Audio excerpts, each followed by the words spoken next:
আসসালামু আলাইকুম সবাইকে আর একটু নতুন ক্লাস নিয়ে হাজির হলাম। আজকে আমরা এসএসসি হিসাব বিজ্ঞান প্রথম পত্র থেকে দৃশ্যমান ও অদৃশ্যমান সম্পদের হিসাব রক্ষণ এই অধ্যায় থেকে আজকে আমরা একটি গুরুত্বপূর্ণ এমসিকিউ সমাধান ক্লাস করব।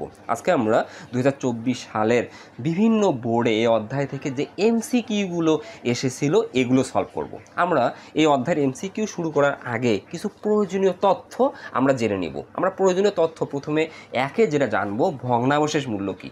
আমরা জমি ব্যতীত যে কোনো স্থায়ী সম্পত্তি ক্রয় করলে ওই স্থায়ী সম্পত্তির একটা নির্দিষ্ট আয়ুষ্কাল থাকবে। একটা স্থায়ী সম্পত্তি নির্দিষ্ট আয়ুষ্কাল শেষে অটোমেটিকলি অকেজো হয়ে যায়। ওই অকেজো স্থায়ী সম্পত্তি আমরা বিক্রয় করে যত টাকা ফেরত পাবো আমরা ওই টাকাকেই মূলত ভগ্নাবশেষ মূল্য বলি। তাহলে ভগ্নাবশেষ মূল্য এক কথায় কি, একটা স্থায়ী সম্পত্তি অকেজো হওয়ার পর ওই অকেজো সম্পত্তি আমরা বিক্রয় করে যে টাকাটা ফেরত পাই এটাই হচ্ছে ভগ্নাবশেষ মূল্য। তারপরে আমরা আসবো অবচয়যোগ্য মূল্য।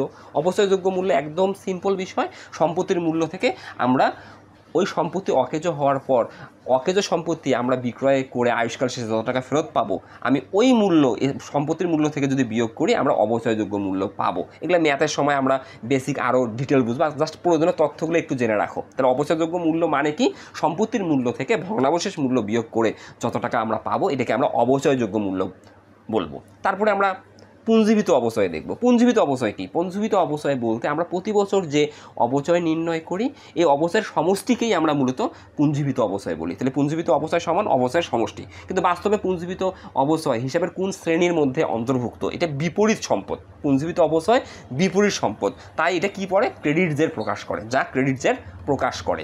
4, পুস্তক মূল্য বা বই মূল্য। পুস্তক মূল্য বা বই মূল্য জিনিসটা কি? সম্পত্তির মূল্য থেকে পুঞ্জীবিত অবচয় বিয়োগ করলে আমরা পুস্তক মূল্য বা বই মূল্য পাই। এটা আবার ম্যাথ যখন করবো এটা বেসিকটা আমরা বোঝার চেষ্টা করবো। এখন জাস্ট তুমি জেনে রাখো পুস্তক মূল্য বা বই মূল্য মানে কি, সম্পত্তির মূল্য থেকে তুমি পুঞ্জীবিত অবচয় বিয়োগ করলে যে টাকা পাবা সেটাই পুস্তক মূল্য। 5, সম্পত্তির বিক্রয়জনিত লাভ বা ক্ষতি নির্ণয়ের জন্য উক্ত সম্পত্তির, এটা একটু লেখার সময় প্রিন্টিং মিস্টেক হয়েছে, বিক্রয় মূল্যের সাথে পুস্তক মূল্য তুলনা করা হয়। আমরা যখন কোনো স্থায়ী সম্পত্তি অকেজো হওয়ার আগে বিক্রয় করি, আমরা যদি স্থায়ী সম্পত্তি অকেজো হওয়ার আগে অর্থাৎ আয়ুষ্কাল শেষ হওয়ার আগে বিক্রয় করি তাহলে অবশ্যই ওই স্থায়ী সম্পত্তি বিক্রয় করার পরে না ওই স্থায়ী সম্পত্তি বিক্রয়জনিত লাভ হবে অথবা ওই স্থায়ী সম্পত্তি বিক্রয়জনিত ক্ষতি হবে। আর এই বিক্রয়জনিত লাভ বা ক্ষতি আমরা কিভাবে নির্ণয় করব? ধরো আমি একটা স্থায়ী সম্পত্তি কিনছি 2 লক্ষ টাকায়, আর এই 2 লক্ষ টাকার সম্পত্তি 3 বছর ব্যবহার করে আমি কি করলাম, 3 বছর ব্যবহার করে 1,20,000 টাকায় বিক্রি করলাম। এখন আমি যদি ক্রয় মূল্যের সাথে এই 1,20,000 টাকা তুলনা করি, কারণ আমি একটা স্থায়ী সম্পত্তি কিনছি 2 লক্ষ টাকা, বিক্রি করলাম 3 বছর পর 1,20,000 টাকা, তাহলে স্বাভাবিকভাবেই আমার ক্ষতি হয়েছে 80,000 টাকা। তাহলে এখানে প্রবলেমটা কি? এখানে এই সময়টা আমি বিবেচনায় আনি নাই। তাহলে এই সময়টাকে যদি আমি বিবেচনায় আনি তাহলে এই মূল্যের পরিবর্তন ঘটবে, তখন ক্রয় মূল্য আর 2 লক্ষ টাকা থাকবে না। তাহলে এই সময়টাকে বিবেচনায় আনার জন্য এই 2 লক্ষ টাকার পরিবর্তে আমি নতুন যে টাকাটা পাবো ওইটাকেই কিন্তু আমরা বলতেছি পুস্তক মূল্য। তাহলে আমরা যখন স্থায়ী সম্পত্তির বিক্রয়জনিত লাভ বা ক্ষতি নির্ণয় করব, আমি ক্রয় মূল্যের সাথে বিক্রয় মূল্য তুলনা করব না। আমাকে এইখানে এই 2 লক্ষ টাকার স্থায়ী সম্পত্তির যে ক্রয় মূল্য আছে এটার এখন পুস্তক মূল্য কত বা এখনকার তোমার ক্রয় মূল্য কত, 3 বছর ব্যবহার করার পর এখন ক্রয় মূল্য কত আছে সেটা নির্ণয় করার পর ওই পুস্তক মূল্যের সাথে আমি বিক্রয় মূল্যের তুলনা করলে আমরা লাভ বা ক্ষতি পাবো। মূল বিষয়টা আছে এটা। ওকে, আমরা জাস্ট জেনে রাখলাম যে আসলে বিক্রয়জনিত লাভ বা ক্ষতি নির্ণয়ের জন্য আমরা বিক্রয় মূল্যের সাথে পুস্তক মূল্য তুলনা করব। এখন আছে 6, ক্রমহ্রাসমান জের পদ্ধতিতে প্রথম বছর সম্পত্তির ক্রয় মূল্যের উপর অবচয় নির্ণয় করা হয় এবং পরবর্তী বছরগুলোতে পুস্তক মূল্যের উপর অবচয় নির্ণয় করা হয়। এটা বোঝার আগে আমি আরেকটা জিনিস বলি। আমরা আসলে দৃশ্যমান ও অদৃশ্যমান সম্পদের হিসাব রক্ষণ এই অধ্যায়ে আমাদের যে স্থায়ী সম্পত্তিগুলো আছে আমরা স্থায়ী সম্পত্তিগুলো হিসাবকাল শেষে আমরা বিভিন্ন পদ্ধতিতে অপচয় নির্ণয় করি। আমরা সরলরৈখিক পদ্ধতিতে অপচয় নির্ণয় করি, আমরা ক্রমহ্রাসমান জের পদ্ধতিতে অপচয় নির্ণয় করি, আমরা কর্মঘণ্টা পদ্ধতিতে অপচয় নির্ণয় করি, আমরা বর্ষ সংখ্যা পদ্ধতিতে অপচয় নির্ণয় করি। এখন একটা কথা তোমরা জেনে রাখবা, ক্রমহ্রাসমান জের পদ্ধতি ব্যতীত অন্য যে কোনো পদ্ধতির জন্য আমরা অবচয় নির্ণয় করব অবচয়যোগ্য মূল্য থেকে। ধরো আমরা একটা সম্পত্তি ক্রয় করছি 2 লক্ষ টাকা, যার আয়ুষ্কাল 10 বছর। 10 বছর পর যখন ওই সম্পত্তিটা অকেজো হয়ে যাবে ওই অকেজো সম্পত্তি বিক্রি করে আমি ফেরত পাবো 20,000 টাকা, যেটাকে আমরা বলি ভগ্নাবশেষ মূল্য। তাহলে আমি এই সম্পত্তির মূল্য থেকে ভগ্নাবশেষ মূল্য বিয়োগ করলে আমরা যত টাকা পাই এটাকেই কিন্তু আমরা অবচয়যোগ্য মূল্য বলি। তাহলে আমরা ক্রমহ্রাসমান জের পদ্ধতি ব্যতীত অন্য যে কোনো পদ্ধতির জন্য, যেমন সরলরৈখিক পদ্ধতি, বর্ষ সংখ্যা পদ্ধতি, কার্যঘণ্টা পদ্ধতি, উৎপাদনের একক পদ্ধতি, যে কোনো পদ্ধতির জন্য আমরা এই অপচয় মূল্য থেকে অপচয় নির্ণয় করব প্রতি বছর। ওকে, আর শুধুমাত্র ক্রমহ্রাসমান জের পদ্ধতি হলে আমরা অবচয়যোগ্য মূল্য থেকে অবচয় বের করব না। প্রথম বছর এই সম্পত্তির ক্রয় মূল্য থেকে আমরা অবচয় বের করব এবং পরবর্তী বছরগুলোতে আমরা পুস্তক মূল্য থেকে অবচয় বের করব। এই জিনিসটাও আমরা ম্যাথমেটিক যখন করব তখন আরও বেসিক বোঝার চেষ্টা করবো। জাস্ট আমি একটু বেসিকটা তোমাকে জেনে রাখলাম। তারপরে 7, ক্রমহ্রাসমান জের পদ্ধতিতে ভগ্নাবশেষ মূল্য শেষের বছরে বিবেচিত হয়। এখন দেখো তুমি আসলে অবচয়যোগ্য কিন্তু মূল্য প্রত্যেকটা পদ্ধতির জন্য এইটা, অর্থাৎ অবচয়যোগ্য মূল্য বলতে একটা নির্দিষ্ট আয়ুষ্কালের মোট অবচয়। এখন ক্রমহ্রাসমান জের পদ্ধতিতে আমরা কি করি, আমরা প্রথম বছর সম্পত্তির ক্রয় মূল্য বা সম্পত্তির মূল্যের উপর অবচয় দেখাই, এই সম্পত্তির মূল্যের উপর অবচয় দেখাই। আমরা প্রথম বছর আসলে ভগ্নাবশেষ মূল্য বিবেচনায় আনি না। তাহলে আমি এই যে 2 লক্ষ টাকার উপর অবচয় নির্ণয় করা শুরু করতে করতে ধরো আমি শেষের বছরে আসছি, শেষের বছরে আমি দেখলাম আমাদের সম্পত্তি আছে ধরো 50,000 টাকা, শেষের বছরে সম্পত্তি আছে 50,000 টাকা। এখন আমাদের শেষের বছরে সম্পত্তি এখন আছে 50,000 টাকা, শেষের বছরে এটা পুস্তক মূল্য। এখন শেষের বছরে আমি দেখতেছি যে 10 বছর পর সম্পত্তিটা অকেজো হয়ে আমি ভগ্নাবশেষ মূল্য পাবো 20,000 টাকা। এখন শেষের বছরে আমাদের পুস্তক মূল্য কত? 50,000 টাকা। শেষের বছর যখন শেষ হয়ে যাবে আমার হাতে কত টাকা সম্পত্তি থাকবে? ভগ্নাবশেষ মূল্য কত? 20,000 টাকা। তা শেষের বছরে আমি যখন অবচয়ে কাটবো, আমি শেষের বছরের পুস্তক মূল্য থেকে আমি 20,000 টাকা বিয়োগ করে যত টাকা থাকবে ওই 30,000 টাকাই হবে শেষের বছরের অবচয়। তাই আমি লিখছি ক্রমহ্রাসমান জের পদ্ধতিতে ভগ্নাবশেষ মূল্য শেষের বছরে বিবেচিত হয়। তাহলে শেষের বছরে আমি যখন ক্রমহ্রাসমান জের পদ্ধতিতে অবচয় কাটবো আর হার দিয়ে এই 50,000 টাকার উপর আর কোনো হার কাটবো না, হার কাটলে এই 20,000 টাকা মিলাতে পারবো না। তাহলে আমি কি করব, শেষের বছরের পুস্তক মূল্য থেকে ভগ্নাবশেষ মূল্য বিয়োগ করে আমি যত টাকা পাবো এইটাই হবে শেষের বছরের অবচয়। আর উপরের অন্যান্য বছরগুলোর ক্ষেত্রে আমরা কি করব, হার কেটে অবচয় বের করব, হার কেটে। ওকে, এই তথ্যগুলো আমরা জেনে নিলাম। এখন আমরা আমাদের সৃজনশীল প্রশ্নে আমরা প্রয়োজনীয় তথ্যগুলো জেনে নিলাম। এখন আমরা আমাদের কাঙ্ক্ষিত 2024 সালের বিভিন্ন বোর্ডে যে এমসিকিউগুলো হয়েছে এগুলো সমাধান করব। তাহলে আমরা প্রথমেই দেখতেছি এটা কুমিল্লা বোর্ড হয়েছে 24 সালের, কোনো স্থায়ী সম্পদের উপর অবচয় ধার্য করা হয় না। দেখো, কোন স্থায়ী সম্পদের উপর অবচয় ধার্য করা হয় না, আমি শুরুতেই বলছি ভূমি ব্যতীত সকল স্থায়ী সম্পত্তির একটা নির্দিষ্ট আয়ুষ্কাল আছে। ভূমি ব্যতীত সকল স্থায়ী সম্পত্তির একটা নির্দিষ্ট আয়ুষ্কাল আছে। যেহেতু একটা নির্দিষ্ট আয়ুষ্কাল আছে তাই ওই নির্দিষ্ট আয়ুষ্কালের মধ্যে আসলে আমাকে ব্যয়টাকে বন্টন করতে হবে। ব্যয় অবচয় মানে তো ব্যয় বন্টন প্রক্রিয়া। তাহলে জমি ব্যতীত অন্য সবগুলো সম্পত্তিরই অবচয় হবে, শুধু জমি বা ভূমির অবচয় হবে না। তাহলে কোন স্থায়ী সম্পদের উপর অবচয় ধার্য করা হয় না? ভূমি বা জমি। ক হচ্ছে কারেক্ট অ্যান্সার। 2, অবচয় নির্ধারণের কোন পদ্ধতিতে প্রথম বছর অবচয় সবচেয়ে বেশি হয়?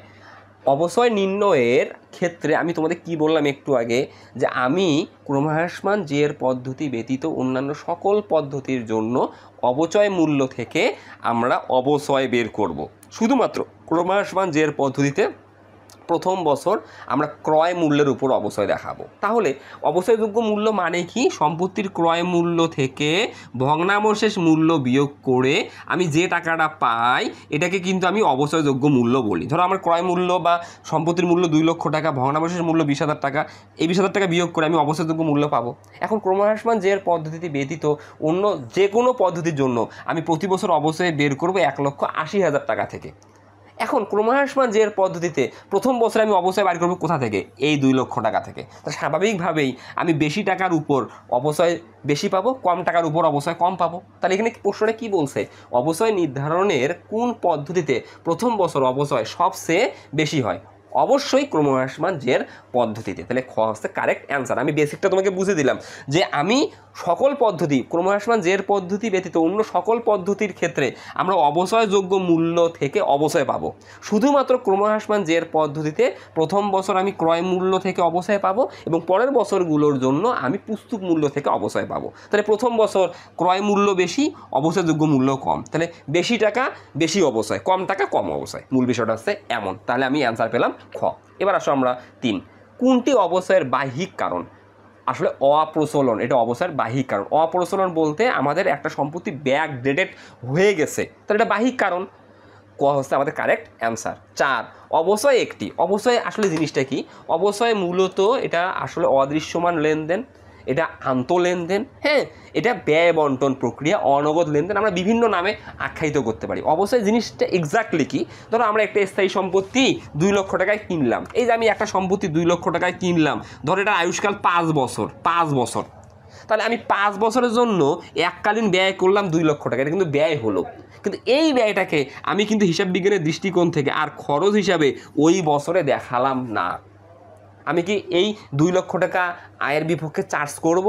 আমি এটা তো 5 বছরের জন্য কিনছি, এই ব্যয়টা তো অপৌনপুনিক, এটা আমাদের মূলধন জাতীয় ব্যয়, তাই এটাকে কি করতেছি আমরা সম্পদ হিসাবে আমরা হিসাবের বইতে লিপিবদ্ধ করতেছি। কিন্তু 5 বছর পর অটোমেটিকলি এই টাকাটা আমার শূন্যে রূপান্তর হবে না? 5 বছর পর তো এই সম্পত্তির অকেজও হয়ে যাবে, তার মানে এই সম্পত্তি আমার থাকবে না, তাহলে 5 বছর পর তো শূন্যে রূপান্তরিত হবে।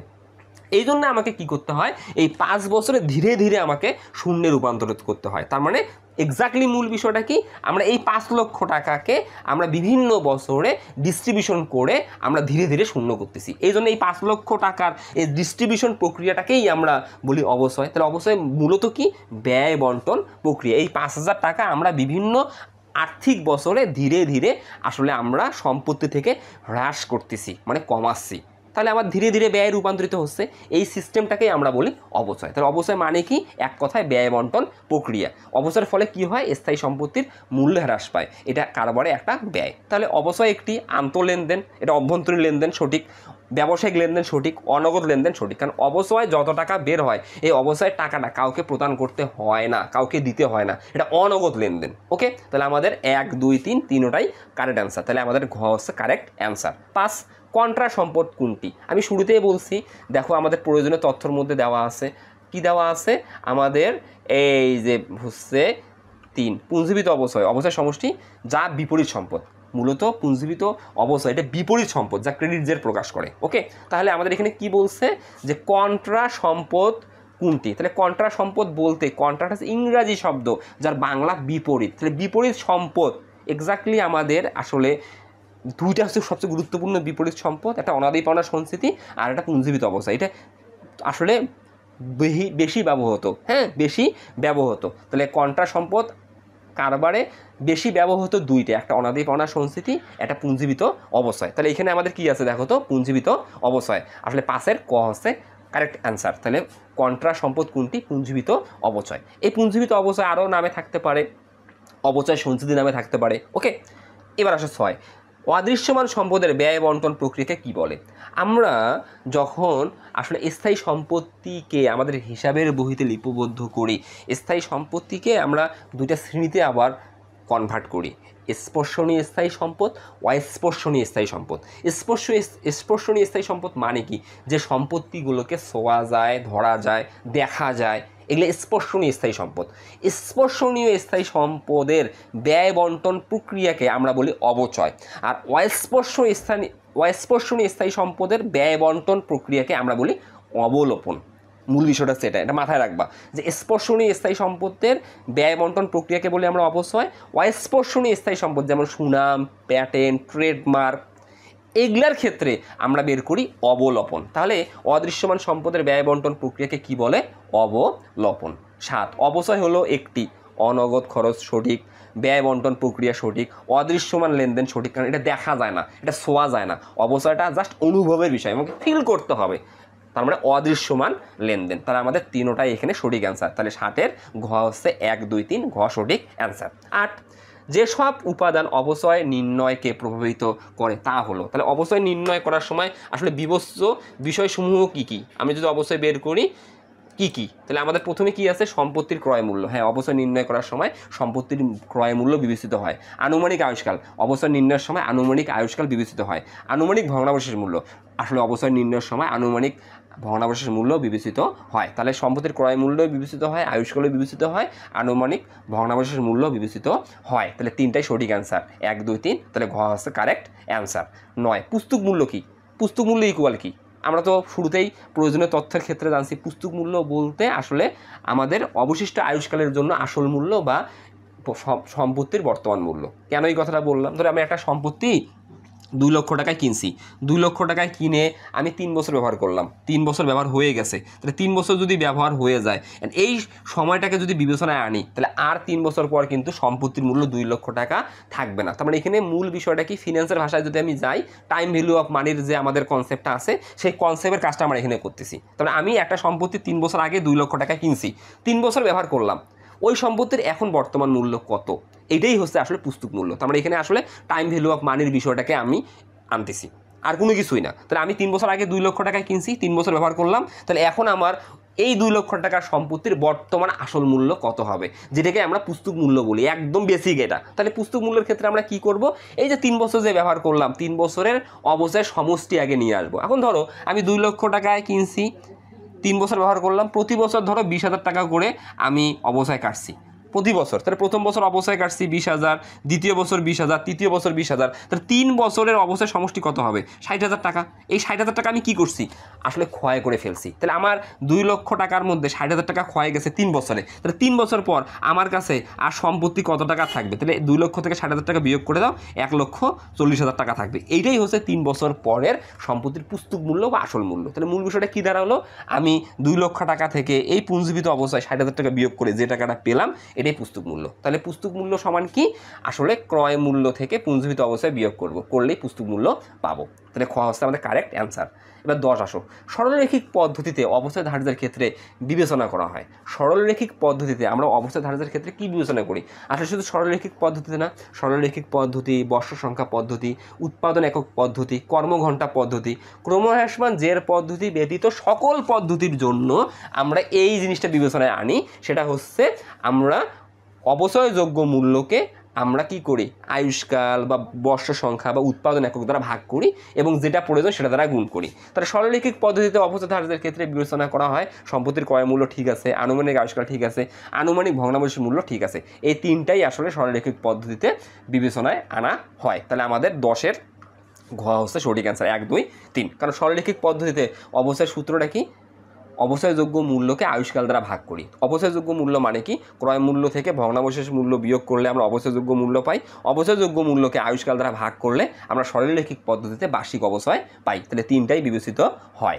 এবার আসো 11, যদি অবচয় অতিরিক্ত ধার্য করা হয়। আমি যদি অবচয় অতিরিক্ত দেখাই, ধরো আমাদের একটা নির্দিষ্ট হিসাবকালে অবচয় দেখা লাগতো 20,000, কিন্তু আমি ওই হিসাবকালে অবচয় 20,000 টাকা না দেখিয়ে 25,000 টাকা দেখিয়েছি। তার মানে কি, 20,000 টাকা অবচয় দেখা লাগতো না দেখে আমি 25,000 টাকা দেখিয়েছি, তার মানে আমি 5,000 টাকা ব্যয় বেশি দেখালাম। তাহলে এখানে কি লেখা আছে, ইহা নিট আয় কমাবে। হ্যাঁ, আমি 5,000 টাকা বেশি দেখাইছি, 5,000 টাকা বেশি দেখাইছি, আমি ব্যয় যত বেশি দেখাবো আমার হিসাবকাল শেষে আয় তত কম হবে, নিট আয় তত কম হবে। ইহা নিট আয় কমাবে, সঠিক অ্যান্সার। ইহা মালিকের সত্ত্ব কমাবে, এটাও সঠিক অ্যান্সার। কারণ আমি 20,000 টাকা ব্যয় না দেখিয়ে 25,000 টাকা ব্যয় দেখাইছি, তাহলে আমি ব্যয় 5,000 টাকা বেশি দেখাইছি। তাই ব্যয় যত আমি বেশি দেখাবো মালিকের সত্ত্ব তত কমবে। কারণ আমাদের মৌলিক হিসাব সমীকরণ অনুযায়ী কী জানি, এ সমান এল প্লাস ওই। এই ওইকে প্রভাব বিস্তারকারী উপাদান কয়টা, ওই মানেই তো সি, ওই মানেই সি।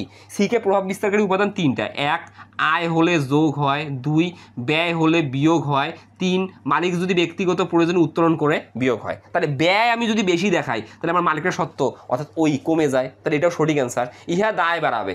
আসলে অবচয়ের সাথে দায়ের বিন্দু মাত্র সম্পর্ক নেই। দায়ের কি কোনো সম্পর্ক আছে, অবচয়ের সাথে সম্পর্ক কি কি, অবচয়ের সাথে সম্পর্ক হচ্ছে সম্পদের আর বিপরীত সম্পদের। অর্থাৎ অবচয়ের ফলে তো আমার সম্পদ কমে যায়। কেন সম্পদ কমে যায়, কারণ আমাদের পুঞ্জীবিত অবস্থায় বেড়ে যায়, বিপরীত সম্পদ বেড়ে যায়, এটা তো মূল বিষয়। দায়ের কোনো কানেক্টেড নাই। তাহলে 11-র 1 আর 2 হচ্ছে সঠিক অ্যান্সার। তাহলে 1 আর 2 কোথায় আছে, কয়ে। এবার আসবো আমরা একটা উদ্দীপকে। নিচের উদ্দীপকটি পড়ে 12 ও 13 নং প্রশ্নের উত্তর দাও। উদ্দীপকে কি বলা আছে, অনিক লিমিটেড আংশিক রেওয়া মিল ডিসেম্বর 31, 2023। তাহলে অনিক লিমিটেডের আংশিক দেওয়া আছে 2023 সালের ডিসেম্বর 31 তারিখে। কি দেওয়া আছে, আমাদের মেশিন 5 লক্ষ টাকা একটা ক্রয় মূল্য। কারণ আমরা যখন রেওয়া মিলে স্থায়ী সম্পত্তিকে হিসাবের বইতে লিপিবদ্ধ করি, আমরা ক্রয় মূল্যে লিপিবদ্ধ করি। তাহলে আমরা দেখতেছি 2023 সালের রেওয়া মিলে মেশিন আছে 5 লক্ষ টাকা, এটা মেশিনের ক্রয় মূল্য। পুঞ্জীবিত অবস্থায় আছে 95,000 টাকা। এই পুঞ্জীবিত অবস্থায় কিন্তু আসলে 2023 সালের প্রারম্ভিক জের, এটা বুঝতে হবে তোমাকে, কারণ আমরা রেওয়া মিল প্রস্তুত করি হিসাবকালের শেষের দিনে। এই যে পুঞ্জীবিত অবস্থায় আমরা যে মেশিন দেখতেছি 95,000 টাকা, এটা কিন্তু আসলে 2023 সালের প্রারম্ভিক জের, এটা সমাপনী জের না। তাহলে আমাদের মেশিন ছিল 5 লক্ষ টাকা আর পুঞ্জীবিত অবস্থায় ছিল প্রারম্ভিক জের 95,000 টাকা। এখন তারপরে কি বলছে, মেশিনটি 1 জানুয়ারি 2021 তারিখে ক্রয় করা হয়েছিল। তার মানে আমি মেশিনটা কিন্তু 21 সালে কিনছি, আমরা মেশিনটা 21 সালে কিনছি। 21 সালে কিনে আমরা 21 সাল ব্যবহার করছি, 22 সাল ব্যবহার করছি, আমরা 23 সাল ব্যবহার করছি, আমরা 3 বছর পর্যন্ত ব্যবহার করছি। এখন আমরা আসলে এই মেশিনটা কত টাকায় কিনছি, আমরা মেশিনটা 5 লক্ষ টাকায় কিনছি। 5 লক্ষ টাকায় কিনে আমরা প্রথমে এই যে 2 বছর ব্যবহার করছি, 21 সাল আর 22 সাল, এই 2 বছর ব্যবহারের আমাদের পুঞ্জীবিত অবস্থায় কিন্তু 95,000 টাকা আছে। আর এই বছর কিন্তু 2023 সাল যেটা তথ্য আছে, এই বছরের ব্যবহারের অবচয়টা বা ব্যয় বন্টনটা আমরা কিন্তু এখনো বের করি নাই, এটা এখন বের করব আমরা। এখন কি বলছে দেখো, মেশিনটি 1 জানুয়ারি 2021 তারিখে ক্রয় করা হয়েছিল। 10 বছর আয়ুষ্কাল শেষে এর ভগ্নাবশেষ মূল্য 20,000 টাকা। প্রতিষ্ঠানটি 10% হারে ক্রমহ্রাসমান জের পদ্ধতিতে অবচয় ধার্য করে। তাহলে প্রতিষ্ঠানটি 10% হারে ক্রমহ্রাসমান জের পদ্ধতিতে অবচয় ধার্য করে। তাহলে এই প্রতিষ্ঠান ক্রমহ্রাসমান জের পদ্ধতিতে অবচয় নির্ণয় করে। ওকে, মেশিনটির প্রথম বছরের অবচয়ের পরিমাণ কত? তাহলে আমি তোমাদেরকে একটু আগেই বললাম যে ক্রমহ্রাসমান জের পদ্ধতির ক্ষেত্রে প্রথম বছর সম্পত্তির ক্রয় মূল্যের উপর অবচয় দেখাতে হয় এবং পরবর্তী বছরগুলোতে পুস্তক মূল্যের উপর অবচয় দেখাতে হয়। তাহলে এখানে কি বলছে, মেশিনটির প্রথম বছরের অবচয়ের পরিমাণ কত? তাহলে মেশিনটির প্রথম বছরের অবচয় নির্ণয়ের ক্ষেত্রে আমরা কোন মূল্যটা বিবেচনায় আনবো? এই 5 লক্ষ টাকা বিবেচনায় আনবো, কারণ রেওয়া মিলে মেশিনের মূল্য যে 5 লক্ষ আছে, এই 5 লক্ষ টাকাই ক্রয় মূল্য। তাহলে 5 লক্ষ টাকার উপর আমি যদি 10% কাটি, তাহলে আমি প্রথম বছরের অবচয় পাবো। তাহলে 5 লক্ষ টাকা 10% 50,000 টাকা, এটা প্রথম বছরের অবচয়। তাহলে প্রথম বছরের অবচয় কত টাকা হবে? 50,000 টাকা। তাহলে মেশিনটির প্রথম বছরের অবচয়ের পরিমাণ কত? 50,000 টাকা। গ হচ্ছে কারেক্ট অ্যান্সার। ভালো কথা। 13, রেওয়া মিলের তারিখে মেশিনটি 5,50,000 টাকায় বিক্রয় করা হলে মেশিনটির বিক্রয়জনিত মুনাফা কত হবে? এখন রেওয়া মিলের তারিখে মানে আমি 2023 সালের ডিসেম্বর 31 তারিখে আসলে ওই মেশিনটা বিক্রি করছি। আমার বিক্রয় মূল্য কত? 5,50,000 টাকা। ভালো করে বোঝো, এটা ভালো করে বুঝবা। আমি আসলে 2023 সালের ডিসেম্বর 31 তারিখে আমি যে মেশিনটা 5 লক্ষ টাকায় কিনছিলাম, এই যে 5 লক্ষ টাকায় কিনছিলাম 2021 সালের শুরুতে, সেই মেশিনটা আমরা 3 বছর ব্যবহার করে 5,50,000 টাকায় বিক্রয় করলাম। ভালো কথা। আমি যে 3 বছর ব্যবহার করলাম, আমি কি 5,50,000 টাকায় বিক্রয় করার ফলে আমি 5 লক্ষ টাকার সাথে কি 5,50,000 টাকা তুলনা করব? আমি যদি 5 লক্ষ টাকার সাথে 5,50,000 টাকা তুলনা করি, তাহলে তো আমার 50,000 টাকা লাভ হয়েছে। এটা ভুল প্রসেস। কেন? তুমি তো সম্পত্তিটা 3 বছর ব্যবহার করছো। 3 বছর ব্যবহার করার ফলে, এই যে তোমাকে বললাম আমি টাইম ভ্যালু অফ মানির কনসেপ্টটা এখানে আনতে হবে। 3 বছর ব্যবহার করার ফলে তোমার সম্পত্তির আসল মূল্য কমে যাবে। তাহলে 3 বছর পরে এখন তোমার সম্পত্তির আসল মূল্য কত, এটা তো তোমাকে বের করতে হবে। এইটাকেই তো আমরা বলি পুস্তক মূল্য। তার মানে আমি যখন স্থায়ী সম্পত্তির বিক্রয়জনিত লাভ বা ক্ষতি নির্ণয় করব, আমি এই বিক্রয় মূল্যের সাথে আমি উক্ত সম্পত্তির ক্রয় মূল্য না পুস্তক মূল্য সাথে কম্পেয়ার করব, তুলনা করব। তাহলে এখন পুস্তক মূল্য বের করতে হবে। পুস্তক মূল্য নির্ণয় করার জন্য কী করতে হবে? আমরা কিন্তু 2021 সালের জানুয়ারি 1 তারিখে 5 লক্ষ টাকায় ক্রয় করছি। তাহলে ক্রয় মূল্য বা মেশিনের মূল্য বা যন্ত্রপাতির মূল্য, এটা মেশিনের মূল্য। এখন এই 5 লক্ষ টাকা থেকে আমার 3 বছরের অবস্থায় সমষ্টি বিয়োগ করতে হবে। 3 বছরের অবস্থায় সমষ্টি, ভালো করে বোঝো কথাটা। অলরেডি তোমার 2 বছরের অবস্থায় সমষ্টি কিন্তু তোমার রেওয়া মিলে আছে, কারণ এখানে কিন্তু রেওয়া মিলে দেখো, রেওয়া মিলটা কিন্তু 2023 সালের 31 ডিসেম্বর। আমি তোমাদেরকে কি বললাম, এই 2023 সালের 31 ডিসেম্বরে এই যে পুঞ্জীবিত অবস্থায় যে 95,000 টাকা আছে, এটা প্রারম্ভিক। তার মানে 2023 সালের জানুয়ারি 1 তারিখে পুঞ্জীবিত অবস্থায় 95,000 টাকা। তাহলে আমি এই পুঞ্জীবিত অবস্থায় যে 95,000 টাকা, এই পুঞ্জীবিত অবস্থায় কোন 2 বছরের অবস্থায় সমষ্টি? এই 21 সালের আর 22 সালের। তাহলে আমি 21 সাল আর 22 সালের অবস্থায় পাইছি 95,000 টাকা। এই 95,000 টাকা বিয়োগ করি। আমি 23 সালের অবস্থায় পেলাম কত? আমি যদি 23 সালের অবস্থায় বের করি, এর সাথে যোগ করে বিয়োগ করা যে কথা, এইখান থেকে ডাইরেক্ট বিয়োগ করে একই কথা, তাহলে আসলে আমি এক্স্যাক্টলি পুস্তক মূল্য পাবো। তাহলে 23 সালের আমি যখন অবস্থায় বের করব, 23 সালের অবস্থায় নির্ণয়ের জন্য আমি কী করব? আমাদের মেশিনের মূল্য কত? 5 লক্ষ টাকা। মেশিনের মূল্য 5 লক্ষ টাকা থেকে আমি কি বলছি তোমাকে, ক্রমহ্রাসমান জের পদ্ধতিতে তুমি কি করবা? পুস্তক মূল্যের উপর অবস্থায় কাটবা। তাহলে এই 5 লক্ষ টাকা 2 বছর আগের ক্রয় মূল্য, তুমি 2 বছর ব্যবহার করছো, তোমার পুঞ্জীবিত অবস্থায় 2 বছরে 95,000 টাকা। তাহলে পুস্তক মূল্য সবসময় সম্পত্তির মূল্য থেকে পুঞ্জীবিত অবস্থায় বিয়োগ করলে পুস্তক মূল্য পাবা। তাহলে তুমি 2 বছর শেষে 95,000 টাকা পুঞ্জীবিত অবস্থায় বিয়োগ করলে তুমি পুস্তক মূল্য 2 বছর পরে পাবা 4,05,000। এই 4,05,000-এর তুমি যদি 10% কাটো তাহলে তুমি 23 সালের অবস্থায় পাবা 40,500। ভালো করে এটা বোঝো, এটা 23 সালের অবস্থায়। তাহলে তোমার 21 সাল আর 22 সালের অবস্থায় সমষ্টি 95,000 টাকা, 23 সালের অবস্থায় 40,500 টাকা। তাহলে মোট 3 বছরের অবস্থায় সমষ্টি এটা, কিন্তু এই 500 এই 500 এই 1,35,000 টাকা। এই 1,35,000 টাকা কয় বছরের অবস্থায় সমষ্টি হলো? 3 বছরের অবস্থায় সমষ্টি হলো। তাহলে 3 বছর পরে এখন এই সম্পত্তির পুস্তক মূল্য কত? তাহলে ক্রয় মূল্য থেকে তুমি 3 বছরের অবস্থায় সমষ্টি 1,35,500 টাকা বিয়োগ করো। তাহলে তুমি যদি 5 লক্ষ টাকা থেকে আসলে 1,35,500 বিয়োগ করো তাহলে কত পাবা? তাহলে 5 লক্ষ টাকা মাইনাস 1,35,500 টাকা বিয়োগ করলে পাবা 3,64,500 টাকা। এই 3,64,500 টাকা কবেকার পুস্তক মূল্য? 2023 সালের ডিসেম্বর 31 তারিখের পুস্তক মূল্য। তাহলে এই 3,64,500 টাকা কি মিন করে? যে 3 বছর পরে 5 লক্ষ টাকার সম্পত্তি এখন কত টাকায় আছে, তার মানে 3 বছর পরের বর্তমান মূল্য, 3 বছর পরের বর্তমান মূল্য। তাহলে এখন আমার সম্পত্তি 3,64,500 টাকা আছে। এই 3,64,500 টাকার সম্পত্তি আমি বিক্রি করছি কত টাকায়? 5,50,000 টাকায়। তাহলে পুস্তক মূল্য অপেক্ষা বেশি মূল্যে বিক্রি করছি, অবশ্যই আমার লাভ হয়েছে। তাহলে লাভ কত? তাহলে আমি যদি 5,50,000 টাকা থেকে আমরা 3,64,500 টাকা বিয়োগ করি, এই যে 5,50,000 টাকা থেকে 3,64,500 টাকা বিয়োগ করি, তাহলে আমরা এক্স্যাক্টলি উক্ত সম্পত্তির লাভ বা ক্ষতি পাবো। তাহলে উক্ত সম্পত্তির লাভ হচ্ছে 1,85,500 টাকা, এই যে উক্ত সম্পত্তির লাভ। তাহলে আমাদের এই অপশনটা কোথায় আছে আমরা দেখবো, 1,85,013-তে 1,85,500 টাকা ঘয়ে আছে। আমি আবারও বলতেছি, আমরা যখন কোনো স্থায়ী সম্পত্তির বিক্রয়জনিত লাভ বা ক্ষতি নির্ণয় করব, আমরা ক্রয় মূল্যের সাথে বিক্রয় মূল্য তুলনা করব না, আমরা বিক্রয় মূল্যের সাথে পুস্তক মূল্যের তুলনা করব।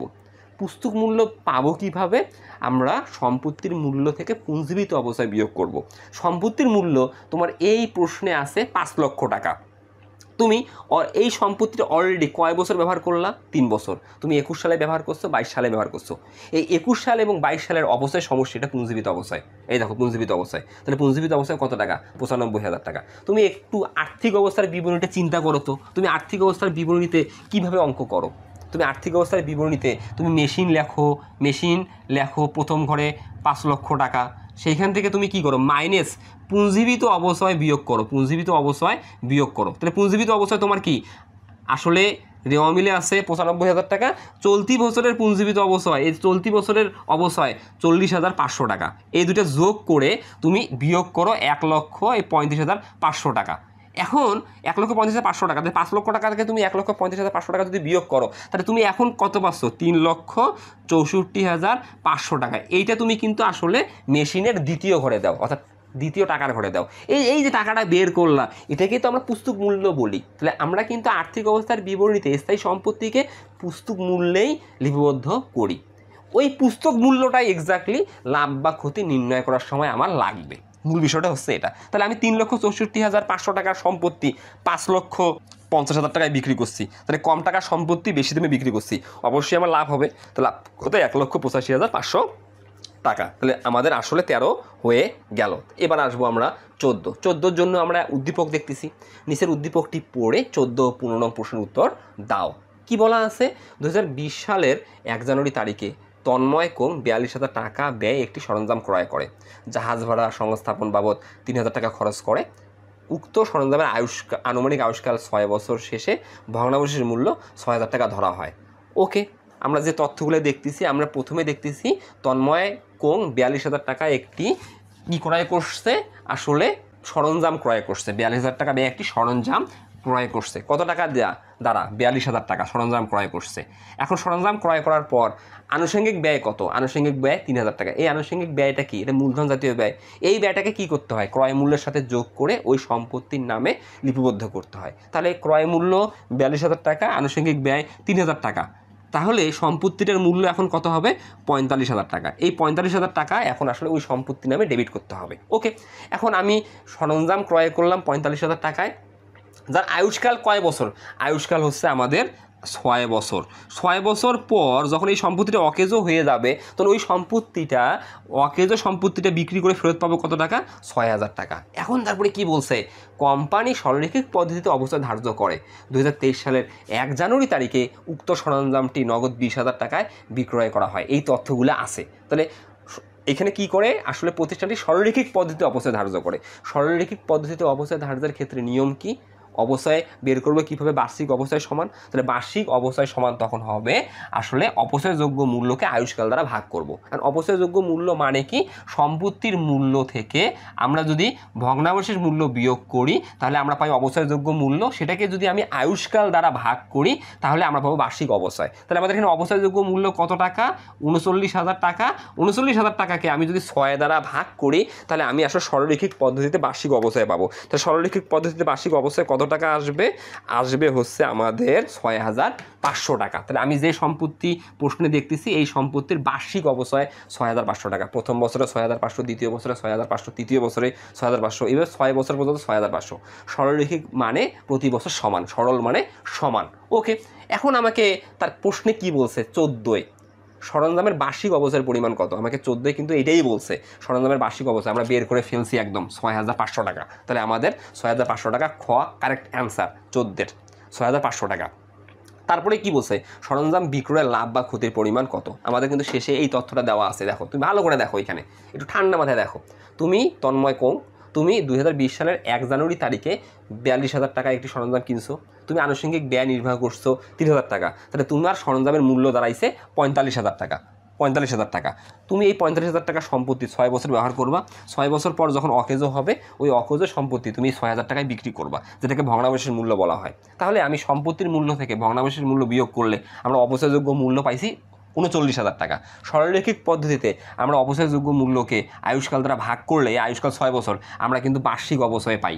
এখন সরলরৈখিক পদ্ধতি মানে প্রতি বছর সমান। তাহলে আমি প্রথম বছর থেকে ষষ্ঠ বছর পর্যন্ত প্রতি বছর 6,500 টাকা করেই অবচয় পাবো। এখন এই সম্পত্তি কিনছি কবে? 2020 সালের 1 জানুয়ারি। 2020 সালের 1 জানুয়ারি কিনে আমি বিক্রি করলাম কবে? 2023 সালের 1 জানুয়ারি। তার মানে আমি ব্যবহার করলাম কোন বছর? আমি ব্যবহার করলাম 2020 সাল, 2021 সাল, 2022 সাল। আমি 2023 সাল ব্যবহার করতে পারিনি, কারণ 2023 সালের 1 জানুয়ারি তারিখে বিক্রি করছি। তাহলে আমি 2020 সালে যখন আমি ব্যবহার করলাম আমার অবচয় গেছে 6,500। 2021 সালে অবচয় 6,500, 2022 সালে অবচয় 6,500। তাহলে এই 3 বছরের অবচয় সমষ্টিকেই তো আমরা পুঞ্জীবিত অবচয় বলতেছি। এই যে আমাদের বেসিকটা খুব প্রয়োজন। তাহলে আমার 18,000 আর 1,500, 19,500। তাহলে এই 19,500 টাকার আসলে আমার সম্পত্তি অলরেডি ক্ষয় গেছে। এইটা কেন লাগবে? কারণ আমি যখন সরঞ্জাম বিক্রয়জনিত লাভ বা ক্ষতি নির্ণয় করব, আগে আমাকে তো 2023 সালের 1 জানুয়ারি তারিখে পুস্তক মূল্য কত সেটা আমাকে আগে বের করতে হবে। কারণ আমি সম্পত্তি কিনছি তো 45,000 টাকায়। কবে? 2020 সালে। 2020 সালে কিনে 20 সাল ব্যবহার করলাম, 21 সাল ব্যবহার করলাম, 22 সাল ব্যবহার করলাম। 23 সালের 1 জানুয়ারি কি করলাম? আমি বিক্রি করতেছি। 1 জানুয়ারি বিক্রি করতেছি। তাহলে আমি কি আসলে 45,000 টাকার সম্পত্তি 20,000 টাকায় বিক্রি করছি? একটু সময় লাগুক, বেসিকটা বোঝো। তুমি কি 45,000 টাকার সম্পত্তি 20,000 টাকায় বিক্রি করছো? নর্মালি যদি বলো হ্যাঁ বিক্রি করছি, কিন্তু আর এই মূল্যটা তো লাভ ক্ষতি নির্ণয়ের সময় বিবেচিত হবে না। কারণ তোমাকে তো এখানে টাইম ভ্যালু অফ মানির কনসেপ্টটা নিয়ে আসতে হবে। সময় যে আমি অতিবাহিত করলাম, 3 বছর যে ব্যবহার করলাম, 3 বছর ব্যবহার করার ফলে আমার যে আসল ক্ষয় গেল, সম্পত্তির মূল্য কমে গেল, এটাকে তো বিবেচনায় আনতে হবে। তাহলে 3 বছর সময়টাকে যদি বিবেচনায় আনি তাহলে এই 45,000 টাকার সম্পত্তি এখন আমার কাছে কত টাকায় আছে এটাকে তো আমরা পুস্তক মূল্য বলতেছি। তাহলে পুস্তক মূল্য নির্ণয়ের জন্য আমরা কি করতেছি? সম্পত্তির মূল্য থেকে আমরা যে কয় বছর অবচয়ে বের করছি বা ব্যবহার করছি ওই কয় বছরের অবচয় সমষ্টিকে বিয়োগ করতেছি। মেশিনের মূল্য কত, সরঞ্জামের মূল্য কত? 45,000 টাকা। আমি 3 বছর ব্যবহার করলাম। 3 বছর ব্যবহার করার ফলে আমার 3 বছরের অবচয় সমষ্টি কত? 19,500 টাকা। তাহলে 19,500 টাকা আমি যদি বিয়োগ করি তাহলে আমি এক্স্যাক্টলি পাবো কত? তাহলে 35,000 টাকা থেকে 19,500 বিয়োগ করো। 45,000 মাইনাস 500, তাহলে তুমি পাবা 25,500 টাকা। এই দেখো 25,500 টাকা। তাহলে এই 25,500 টাকা তুমি কিন্তু পেয়ে গেলে এক্স্যাক্টলি টাইম ভ্যালু অফ মানির কনসেপ্ট ব্যবহার করে। মূল বিষয়টা হচ্ছে এটা। এই 3 বছর যে ব্যবহার করলাম, 3 বছর ব্যবহার করার ফলে প্রতি বছর আমার 6,000 টাকা করে ক্ষয় গেল। তো 3 বছরে ক্ষয় গেছে 19,500 টাকা। তাহলে এখন আমার কাছে সম্পত্তি আছে 45,000 টাকার বদলে 25,500 টাকা। তাহলে এই 25,500 টাকার সম্পত্তি আমি বিক্রি করলাম কত টাকায়? এই 25,500 টাকার সম্পত্তি বিক্রি করছি আমি নগদ 20,000 টাকায়। তাহলে দেখো তোমার কাছে সম্পদ আছে 25,500 টাকা, তুমি সম্পত্তির মূল্য চেয়ে কম মূল্যে বিক্রি করছো। তোমার সম্পত্তির অরিজিনাল মূল্য 25,500 টাকা, তুমি বিক্রি করছো 20,000 টাকায়। তো তোমার লস হয়েছে কত টাকা? 5,500 টাকা। একদম সিম্পল। তাহলে এখানে 15 বলছে সরঞ্জাম বিক্রয়ের লাভ বা ক্ষতি পরিমাণ কত, তাহলে এক্স্যাক্টলি ক্ষতি হয়েছে 5,500 টাকায়। একদম বেসিকটা তোমাকে ক্লিয়ার করে দিলাম। ওকে, তাহলে আমি ক্ষতি হোক আর লাভ হোক সবসময় আমরা কি করব? পুস্তক মূল্যের সাথে বিক্রয় মূল্য তুলনা করব। তাহলে আমাদের পুস্তক মূল্য কত? 25,500 টাকা। পুস্তক মূল্য 25,500 টাকা কীভাবে পেলাম? আসলে সম্পত্তির মূল্য 45,000 টাকা, 3 বছরের অবচয়ের সমষ্টি 19,500 টাকা। কিভাবে? প্রতি বছর অবচয় 6,500 গুণন 3, তাহলে 19,500। তাহলে 3 বছরের অবচয়ের সমষ্টি। তাহলে 45,000 টাকা থেকে 19,500 টাকা বিয়োগ করলে আমি পুস্তক মূল্য পেলাম 25,500 টাকা। এই 25,500 টাকার সম্পত্তি আমরা বিক্রি করছি কত টাকায়? 20,000 টাকায়। তাহলে পুস্তক মূল্য অপেক্ষা কম মূল্যে বিক্রি করছি, তাই তো আমার ক্ষতি হইল 5,500 টাকা। একদম সহজ। তাহলে ক্ষতি 5,500 টাকা। এবার আসে 16। একটি মেশিনের ক্রয় মূল্য 4 লক্ষ টাকা। মেশিনটির আয়ুষ্কাল 10 বছর ধরে। সরলরৈখিক পদ্ধতিতে বার্ষিক অবচয় 35,000 টাকা অবস্থা ধার্য করলে মেশিনটির ভগ্নাবশেষ মূল্য কত? একদম সহজ। আমি সরলরৈখিক পদ্ধতিতে প্রতি বছর অবচয় কাটছি কত টাকা? 35,000 টাকা। তো সরলরৈখিক পদ্ধতিতে যদি প্রতি বছর আমি 35,000 টাকা অবচয় কাটি, আমি কয় বছর মেশিনটা ব্যবহার করব? 10 বছর। তাহলে 10 বছরে মোট অবচয় কত? তাহলে আমি যদি 35,000, এটা প্রতি বছরের অবচয়, প্রতি বছরের অবচয়কে 10 বছর আয়ুষ্কাল দ্বারা গুণ করি, তাহলে আমি কিন্তু মোট অবচয় পাবো। তাহলে আমি শুরুতে তো তোমাকে বলছি ভগ্নাবশেষ মূল্য মানে কি? ভগ্নাবশেষ মূল্য মানেই হচ্ছে মোট অবচয়। তাহলে একটি সম্পত্তির ক্রয় মূল্য কত? 4 লক্ষ টাকা। একটি সম্পত্তির ক্রয় মূল্য 4 লক্ষ টাকা। তাহলে একটি সম্পত্তির ক্রয় মূল্য 4 লক্ষ টাকা, আর অবচয়যোগ্য মূল্য কত? 50,000 টাকা। তাহলে আমি 4 লক্ষ টাকা থেকে আমি 10 বছরের মোট অবচয় যদি বিয়োগ করি, তাহলে আমি যে টাকাটা পাবো 50,000 টাকা, এই 50,000 টাকা মানে এই 4 লাখ টাকার মধ্যে 50,000 টাকা আছে যার অবচয় হয় নাই। আসলে ভগ্নাবশেষ মূল্যের কি অবচয় হয়? আমি একটা সম্পত্তি ধরো কিনছি 2 লক্ষ টাকায়, আয়ুষ্কাল 5 বছর, 5 বছর ব্যবহার করার পর আমি ওই সম্পত্তিটা যখন অকেজো হবে, আমি ওই অকেজো সম্পত্তি বিক্রি করে 20,000 টাকা ফেরত পাবো। তাহলে এই 20,000 টাকা তো এই 2 লক্ষ টাকার মধ্যেই আছে, যার ক্ষয় হলো না, আমি ফেরত পেলাম। তাহলে আসলে 5 বছরে ক্ষয় হলো কত? এই 1,80,000 টাকা। তাহলে এই 2 লক্ষ টাকা হচ্ছে ক্রয় মূল্য, এটা হচ্ছে অবচয়যোগ্য মূল্য। তাহলে এখন আমি যদি ক্রয় মূল্য থেকে অবচয়যোগ্য মূল্য বিয়োগ করি, তো সেই কাঙ্ক্ষিত যেটার অপচয় হলো না, সেইটাই তো আমি পাবো আমাদের ভগ্নাবশেষ মূল্য। একদম সিম্পল। তাহলে আমরা এখানে কি করব? আমার প্রতি বছর অবচয় 35,000 টাকা, কয় বছর ব্যবহার করব? 10 বছর। তাহলে 10 বছরে মোট অবচয় কত হবে? 3,50,000 টাকা। এখানে কোনো সূত্রের প্রয়োজন নাই। তাহলে 4 লক্ষ টাকার মধ্যে, 4 লক্ষ টাকার সম্পত্তির মধ্যে আমি অবচয় কাটলাম 3,50,000 টাকার। তাহলে আমি অবচয় বের করলাম না কত টাকার অবচয় হলো না? 50,000 টাকার অবচয় হলো না। এই 50,000 টাকা তাহলে কী ছিল? এই 50,000 টাকা ছিলই ভগ্নাবশেষ মূল্য। কেন বলো তো 50,000 টাকা ভগ্নাবশেষ মূল্য ছিল?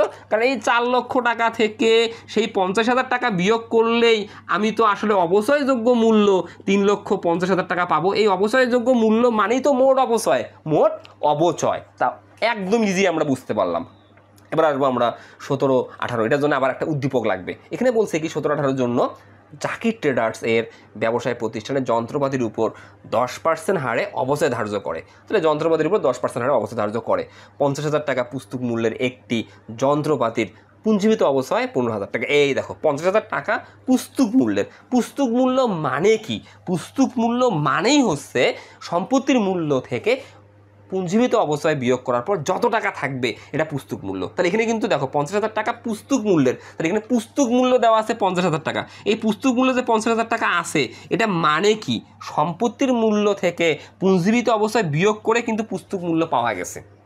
এখন এখানে বলছে ওই সম্পত্তির পুঞ্জীভূত অবস্থায় ছিল 15,000 টাকা। তার মানে একদম সহজ।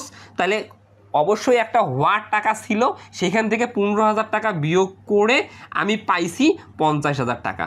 এখন কত টাকা এই হোয়াটটা কত টাকা, হোয়াটটা কত টাকা, হোয়াটটা হচ্ছে আসলে 50,000-এর সাথে ওই 15,000 টাকা তুমি যোগ করে দাও, তাহলে তুমি হোয়াটটা পাবা 65,000 টাকা। তাহলে তোমার সম্পত্তির মূল্য ছিল, আসল মূল্য ছিল বা ক্রয় মূল্য ছিল 65,000 টাকা, সেখান থেকে তুমি পুঞ্জীবিত অবস্থায় বিয়োগ করছো 15,000 টাকা, তাই তুমি এখন পুস্তক মূল্য পাচ্ছ 50,000 টাকা। এটা আগে বুঝাইলাম তোমাকে যে 50,000 টাকা পুস্তক মূল্যের, তাহলে পুস্তক মূল্য মানে কি, পুঞ্জীবিত অবস্থায় বিয়োগ করা আছে, তাহলে 50,000 টাকা পুস্তক মূল্যের একটি যন্ত্রপাতির পুঞ্জীবিত অবস্থায় 15,000 টাকা। এখন 17 বলছে যন্ত্রপাতির ক্রয় মূল্য কত।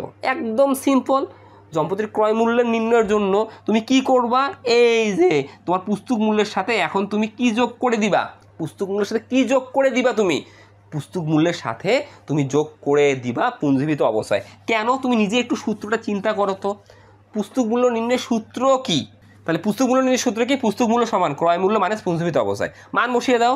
বা তাহলে ক্রয় মূল্য তুমি কি জানো, ক্রয় মূল্য জানো, এখানে তুমি সরি পুস্তক মূল্য কি জানো, হ্যাঁ জানো 50,000 টাকা, মান বসা 50,000 টাকা। তুমি ক্রয় মূল্য জানো না, হোয়াট মাইনাস পুঞ্জীবিত অবস্থায়, বলতে ক্রয় মূল্য লেখো, পুঞ্জীবিত অবস্থায় কত টাকা 15,000 টাকা, তাহলে এই 15,000 টাকা তো বিয়োগ করা আছে, সাইড চেঞ্জ করলে কী হবে, যোগ হবে, তাহলে অতএব তোমার ক্রয় মূল্য কত হবে, ক্রয় মূল্য হবে, তাহলে এই 50,000 পূর্ণ যোগ করলে 65,000 টাকা। একদম ইজি, আসলে সূত্রের কোনো প্রয়োজন নেই, বেসিক জানলে এগুলি সিম্পল বিষয়। তারপরে এই 50,000 টাকা পুঞ্জীবিত অবস্থায় বিয়োগ করার পর 50,000 টাকা হয়েছে, তাহলে কত বিয়োগ করছি 15,000 টাকা, তাহলে বিয়োগ করার আগে কত ছিল, তাহলে এই 50,000 সাথে 15 যোগ করে দাও, তাহলে বিয়োগ করার আগে ছিল 65,000 টাকা, তাহলে 65,000 টাকা থেকে আমরা 15,000 টাকা বিয়োগ করছি, তাই তো আমার এখন পুস্তক মূল্য 50,000 টাকা আছে। মূল বিষয়টা এভাবেই আমরা চিন্তা করতে পারি। তাহলে আমাদের সম্পত্তির ক্রয় মূল্য কত, 65,000 টাকা, তাহলে আমাদের 17-এর অ্যান্সার হচ্ছে 65,000 টাকা, ঘ হচ্ছে সঠিক অ্যান্সার। এবার 18 আসো, যন্ত্রপাতির বর্তমান বিক্রয় মূল্য 45,000 টাকা হলে কত টাকা লাভ বা ক্ষতি হবে। এটা তো আরও সহজ, কারণ এখানে আমাদের পুস্তক মূল্য দেওয়াই আছে।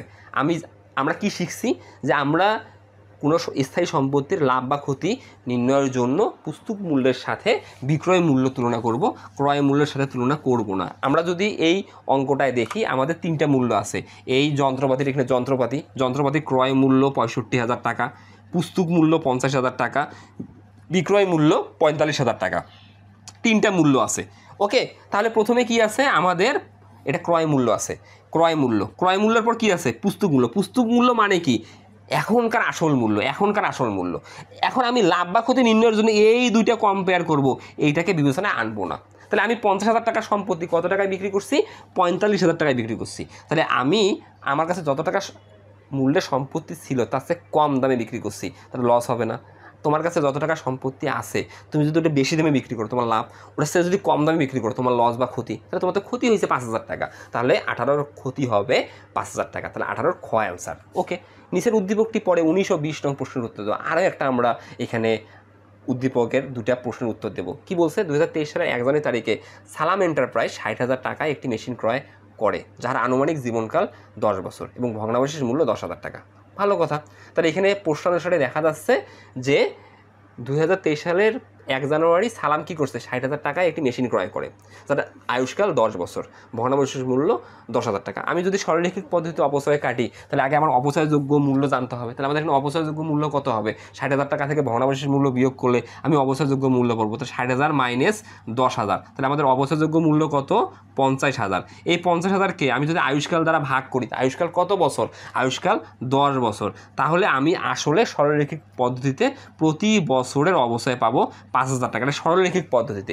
এখন 19-এ কী বলছে, 31 ডিসেম্বর 2023 তারিখে অবচয়ের পরিমাণ কত হবে যদি সরলরৈখিক পদ্ধতিতে অবচয় ধার্য করা হয়। আমরা অ্যান্সার অলরেডি বের করে রাখছি, 5,000 টাকা, গ হচ্ছে সঠিক অ্যান্সার। সরলরৈখিক পদ্ধতিতে অবচয় নির্ণয়ের ক্ষেত্রে আমরা কি করি, আগে অবচয়যোগ্য মূল্য বাইর করি। অবচয়যোগ্য মূল্য মানে কি, ক্রয় মূল্য থেকে আমি ভগ্নাবশেষ মূল্য বিয়োগ করলে আমরা অবচয়যোগ্য মূল্য পাবো।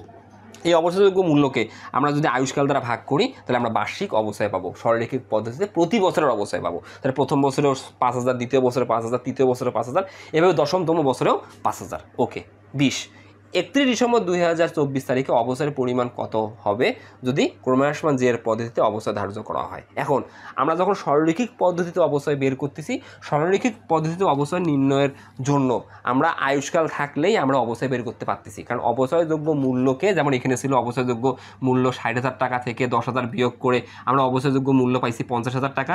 এই 50,000কে আমরা ভাগ করছি আয়ুষ্কাল 10 দ্বারা, তাহলে আমি প্রতি বছর অবসর পেয়েছি 5,000 টাকা। এটা কিন্তু সরলরৈখিক পদ্ধতিতে সম্ভব।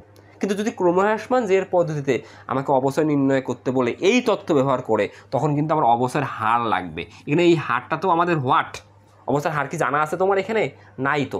এখন ক্রমহ্রাসমান জের পদ্ধতিতে অবসর হার নির্ণয়ের আগে তোমাকে সরলরৈখিক পদ্ধতিতে অবসর হার নির্ণয়ের নিয়ম জানতে হবে। তুমি কিন্তু এইখানে সরলরৈখিক পদ্ধতিতে আয়ুষ্কাল দ্বারা ভাগ করে 5,000 টাকা অবসর বের করছো। তুমি ইচ্ছা করলে এই 50,000কে আয়ুষ্কাল দ্বারা ভাগ না করে তুমি বিকল্প উপায়েও সরলরৈখিক পদ্ধতিতে অবসর কাটতে পারতা। কিভাবে সেটা? সরলরৈখিক পদ্ধতিতে অবসর হার নির্ণয় করে। সরলরৈখিক পদ্ধতিতে অবসর হার বাড়ি করবা কিভাবে? তুমি 100কে আয়ুষ্কাল দ্বারা ভাগ করলে সরলরৈখিক পদ্ধতিতে অবসর হার পাবা। তা তুমি 100কে যদি আয়ুষ্কাল এখানে 10 দ্বারা ভাগ করো, তো সরলরৈখিক পদ্ধতিতে অবসর হার 10%। তাহলে তুমি 50,000 টাকার যদি 10% কাটো, তাহলে আসলে ওই এক্স্যাক্টলি ওই 5,000 টাকাই আসবে, কারণ 50,000-এর 10% 5,000 টাকা। তাহলে তোমাকে যদি কখনো বলে সরলরৈখিক পদ্ধতিতে অবসর হার কত, তা তুমি কি করবা? তুমি 100কে আয়ুষ্কাল দ্বারা ভাগ করবা। 100 এটা হচ্ছে সূত্রের, এটা অটো হারের কারণে এটাকে আয়ুষ্কাল দ্বারা, ধরো একটা সম্পত্তির আয়ুষ্কাল 5 বছর, তাহলে 100কে যদি 5 দ্বারা ভাগ করো, অ্যান্সার হবে 20%। হার মানে পার্সেন্টে প্রকাশ করতে হবে, অটো পার্সেন্ট। এটা সরলরৈখিক পদ্ধতিতে। এখন সরলরৈখিক পদ্ধতিতে অবসর হার যত, ক্রমহ্রাসমান জের পদ্ধতিতে তার দ্বিগুণ হচ্ছে ক্রমহ্রাসমান জের পদ্ধতি। তার এই অঙ্কে 20-এ বলছে 31 ডিসেম্বর 2024 তারিখে অবসরের পরিমাণ কত হবে যদি ক্রমহ্রাসমান জের পদ্ধতিতে অবসর ধার্য করা হয়। ভালো করে বোঝো কথাটা। কি পদ্ধতিতে? ক্রমহ্রাসমান জের পদ্ধতিতে। তাই ক্রমহ্রাসমান জের পদ্ধতিতে অবসর হার নির্ণয়ের জন্য আগে তোমাকে তো অবসর হার জানতে হবে। তা সরলরৈখিক পদ্ধতিতে আগে বাইর করো। সরলরৈখিক পদ্ধতিতে হচ্ছে 100 বাই আয়ুষ্কাল 10, হ্যাঁ, তাহলে 10%। এই 10%কে 2 দ্বারা গুণ করলে, তার মানে সরলরৈখিক পদ্ধতিতে অবসর হার যত, ক্রমহ্রাসমান জের পদ্ধতিতে সরলরৈখিক পদ্ধতির দ্বিগুণ। তাহলে 10%কে 2 দ্বারা গুণ করো, 20%।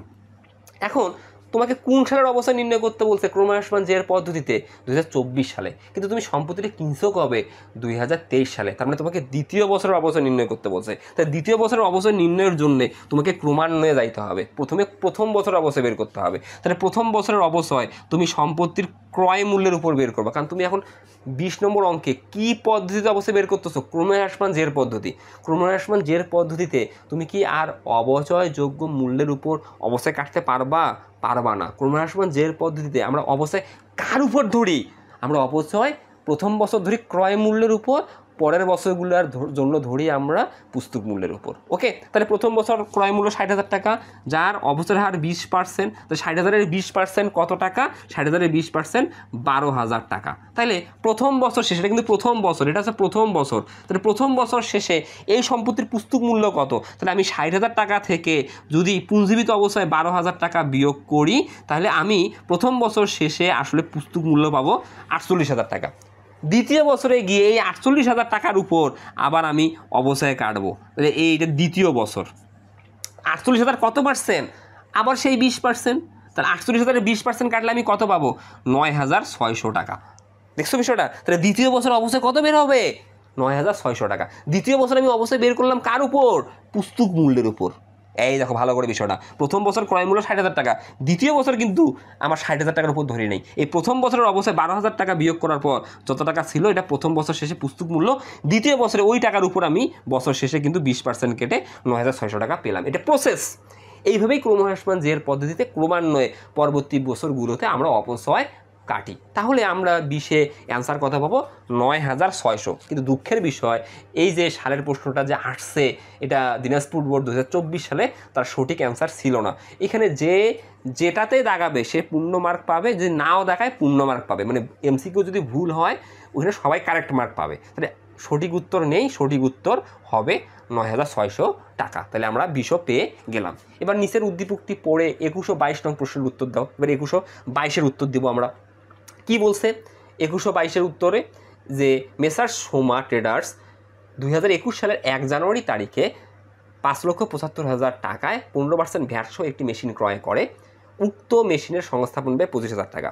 স্থায়ী সম্পত্তি ক্রয় করার পর প্রতিষ্ঠানে নিয়ে আসা পর্যন্ত বা প্রতিষ্ঠানে বসানো পর্যন্ত আমি যে কোনো ব্যয় সম্পূর্ণ করলে ওই ব্যয়টাকে আমি ব্যয় হিসেবে মূল্যায়ন না করে বা অন্য কোনো নামে মূল্যায়ন না করে ওই ব্যয়টাকে উক্ত সম্পত্তি নামে আমাকে মূল্যায়ন করতে হবে বা দেখাতে হবে।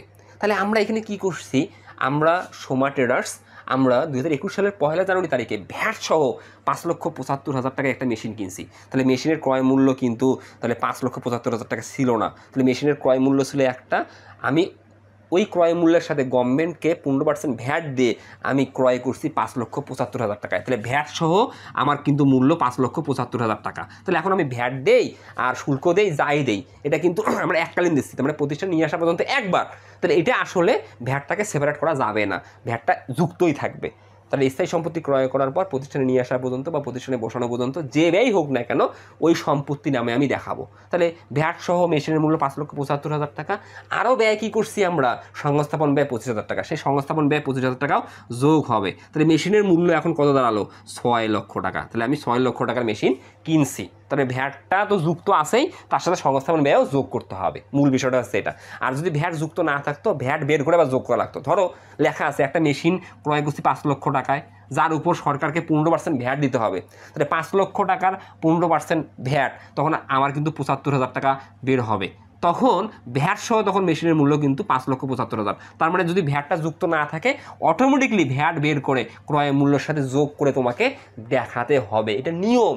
স্থায়ী সম্পত্তি ক্রয় করার পর প্রতিষ্ঠানে নিয়ে আসা পর্যন্ত বা প্রতিষ্ঠানে বসানো পর্যন্ত যে কোনো ব্যয় তোমাকে কি করতে হবে, সম্পত্তির ক্রয় মূল্যের সাথে যোগ করতে হবে, করে ওই সম্পত্তিকে আসলে হিসাবের বহিতে লিপিবদ্ধ করতে হবে ওই মূল্যে। তাহলে আমি সম্পত্তি কত লক্ষ টাকায় হিসাবের বহিতে মূল্যায়ন করব, 6 লক্ষ টাকায়। এটা বুঝে গেলাম আমরা ক্লিয়ারলি। মেশিনটির আয়ুষ্কাল 10 বছর এবং আয়ুষ্কাল শেষে মেশিনটি 50,000 টাকায় বিক্রয় হবে। তাহলে আয়ুষ্কাল শেষে মেশিনটি 50,000 টাকায় বিক্রয় হবে। আমি কি বলছি, আয়ুষ্কাল শেষের বিক্রয় মূল্যকে আমরা ভগ্নাবশেষ মূল্য বলি। তাহলে আমরা যে তথ্যগুলো দেখতেছি এই তথ্য অনুযায়ী আমরা কি পাচ্ছি, আমরা সম্পত্তির মূল্য পাইলাম 6 লাখ টাকা, আমি ভগ্নাবশেষ মূল্য পাচ্ছি কত টাকা, 50,000 টাকা। আর আয়ুষ্কাল কি পেলাম আমরা, 10 বছর। আমরা তথ্যগুলো টুকে নিলাম আমাদের প্রশ্নানুসারে। ওকে, এখন কি বলছে 21, যদি প্রতিষ্ঠানটি ক্রমহ্রাসমান জের পদ্ধতিতে বার্ষিক অবচয় ধার্য করে তবে দ্বিতীয় বছরে বার্ষিক অবচয়ের পরিমাণ কত হবে। তাহলে দ্বিতীয় বছরে অবচয়ের পরিমাণ নির্ণয় করতে বলছে। তাহলে সম্পত্তির মূল্য কত, 6 লক্ষ টাকা। আমি আর ভগ্নাবশেষের মূল্য ক্রমহ্রাসমান জের পদ্ধতির ক্ষেত্রে আমি বছরের শুরুতে বিবেচনায় আনবো না, হ্যাঁ আনবো এটা বছরের শেষের বছরে। তাহলে প্রথম বছরে আমি এই মেশিনের কত টাকার উপর অবচয়ে কাটবো, 6 লক্ষ টাকার উপর, ক্রয় মূল্যের উপর। তাহলে প্রথম বছরের অবচয় কত হবে, 6 লক্ষ টাকা।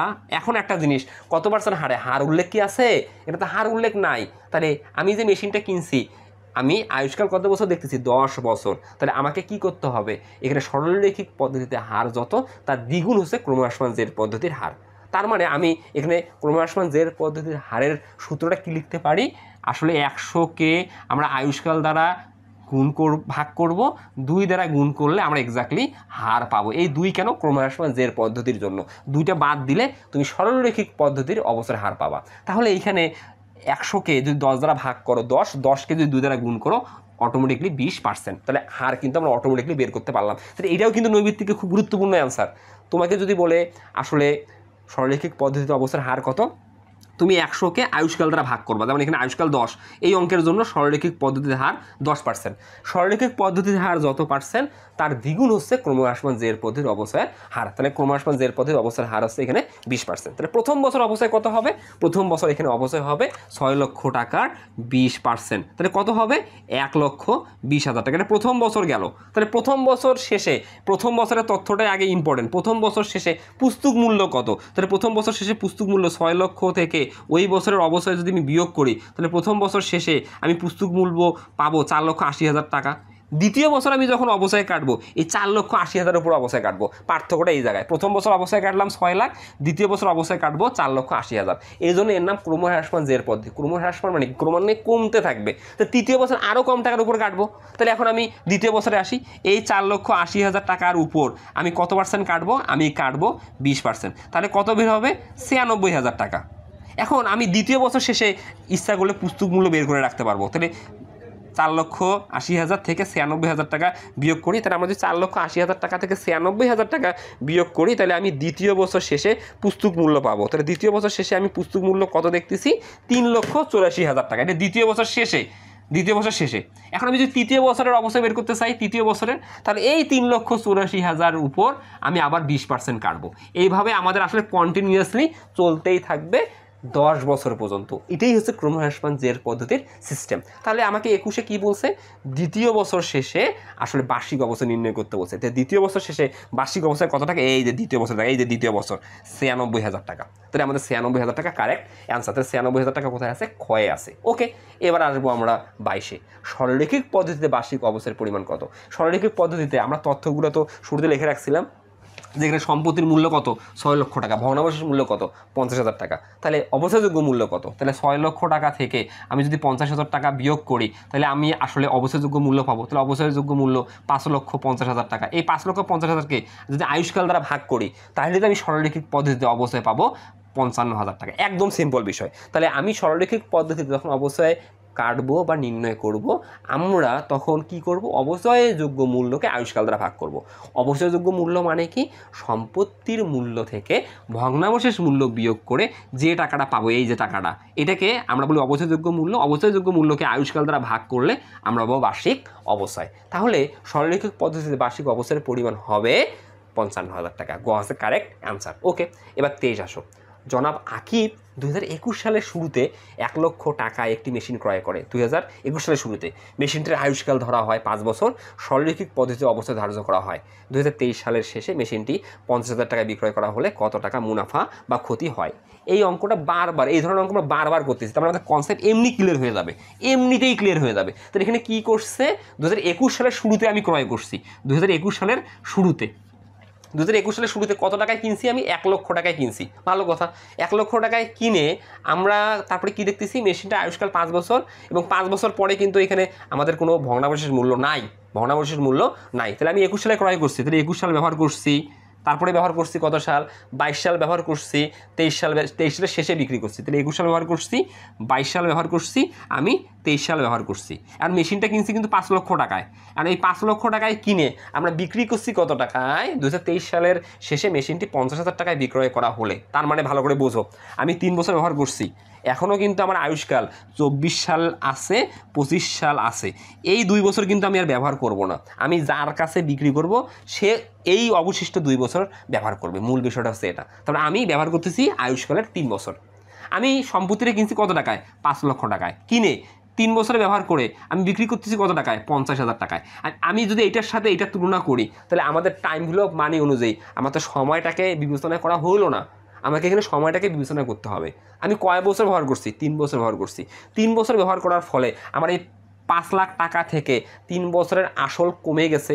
এখন প্রতি বছর আমরা আসল যে টাকাটা কমাই, এটাকে তো অবচয় বা পুঞ্জীবিত অবচয় বলি। মূল বিষয়টা তো এইটা। তাহলে আমরা এই জন্যে কী করি?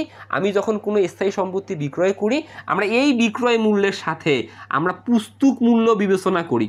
পুস্তক মূল্য, আমি পুস্তক মূল্য বিবেচনা করি। এই বিক্রয় মূল্যের সাথে পুস্তক মূল্য বিবেচনা করব, ক্রয় মূল্য না। এখন পুস্তক মূল্য নির্ণয়ের জন্য আমাকে এই 3 বছরের অবচয় কত টাকা সেটা জানতে হবে বা নির্ণয় করতে হবে। 3 বছরের অবচয়। তাহলে এই প্রতিষ্ঠান কী পদ্ধতিতে অবচয় রাখে? আসলে সরলরৈখিক পদ্ধতিতে। তাহলে এই প্রতিষ্ঠানের সম্পত্তির মূল্য ছিল 1 লক্ষ টাকা। এই 1 লক্ষকে, যেহেতু এখানে ভগ্নাবশেষ মূল্য নাই, 1 লক্ষকে 5 দ্বারা ভাগ করলে প্রতি বছরের অবচয় পাবো 20,000 টাকা। তাহলে প্রথম বছরের অবচয় 20,000 টাকা, দ্বিতীয় বছরের অবচয়ও 20,000 টাকা, তৃতীয় বছরের অবচয় 20,000 টাকা। তাহলে 3 বছরের অবচয় সমষ্টি কত? 60,000 টাকা। একদম সিম্পল।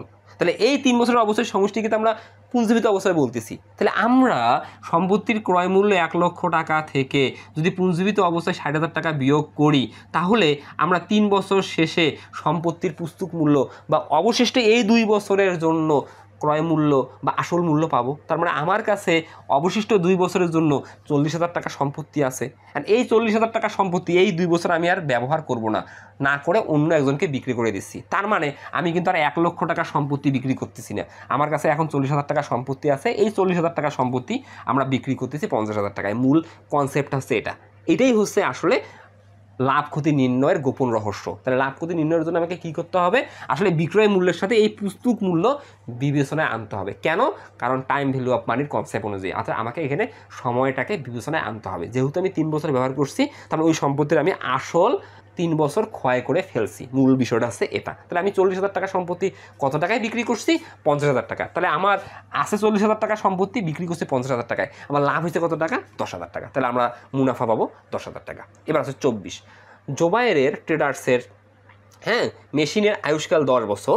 ট্রেডার্সের মেশিনের একটি বাদ দাও, মেশিনের আয়ুষ্কাল 10 বছর, বার্ষিক অবস্থায় 20,000 টাকা, ভগ্নাবশেষ মূল্য 25,000 টাকা হলে মেশিনের ক্রয় মূল্য কত টাকা? একদম সিম্পল।